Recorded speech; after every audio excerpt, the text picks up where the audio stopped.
Hello! Welcome to our channel. ఈ video వచ్చేసి నేను లాస్ట్ ఇయర్ వరలక్ష్మి వ్రతం చేసుకున్న ఫొటోస్. మేము పూజ వచ్చేసి యూట్యూబ్‌లో ఉంటది కదా! వరలక్ష్మి వ్రతం పూజా విధానం అని.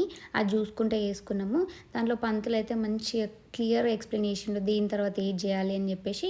ముందు రోజే ఆ వీడియో చూసి ఏమేమి కావాలని అవన్నీ తీసుకొచ్చుకొని పెట్టుకున్నాము. అండ్ ముందు రోజే అమ్మవారిని డెకరేషన్ గానీ, ఆ వెనకాల బ్యాక్‌డ్రాప్ అన్నీ పెట్టుకున్నాము. ఓన్లీ పూజ చేసిన రోజు కలశం పెట్టుకొని మిగతా పూజకి అరేంజ్‌మెంట్ చేసుకొని అండ్ ఈ 5 ప్రసాదాలు చేసినాము. నేను ఫస్ట్ టైం ఇట్లా వ్రతం ఇట్లాంటివి చేసుకుంటున్నా కాబట్టి ముందు రోజు నా ఫ్రెండ్స్ వచ్చిండే వాళ్ళు హెల్ప్ చేసిండ్రు. కుకింగ్‌కి గానీ, డెకరేషన్‌కి గానీ అంతా వాళ్ళు హెల్ప్ చేసిండ్రు. అండ్ నాకైతే చాలా మంచిగా అనిపించింది. ఈ వరలక్ష్మి వ్రతం చేసుకున్న తర్వాత మా లైఫ్‌లో అయితే చాలా మంచి జరిగింది. అండ్ ఇది వచ్చేసి నా ఫస్ట్ వరలక్ష్మి వ్రతం. అండ్ ఈ ఇయర్ వరలక్ష్మి వ్రతం నేను డెన్మార్క్‌లో చేసుకుంటా. ఆ వీడియో కూడా పెడతా. సో ఈ వీడియో నచ్చితే లైక్ చేయండి, షేర్ చేయండి, సబ్స్క్రైబ్ చేయండి. Thank you.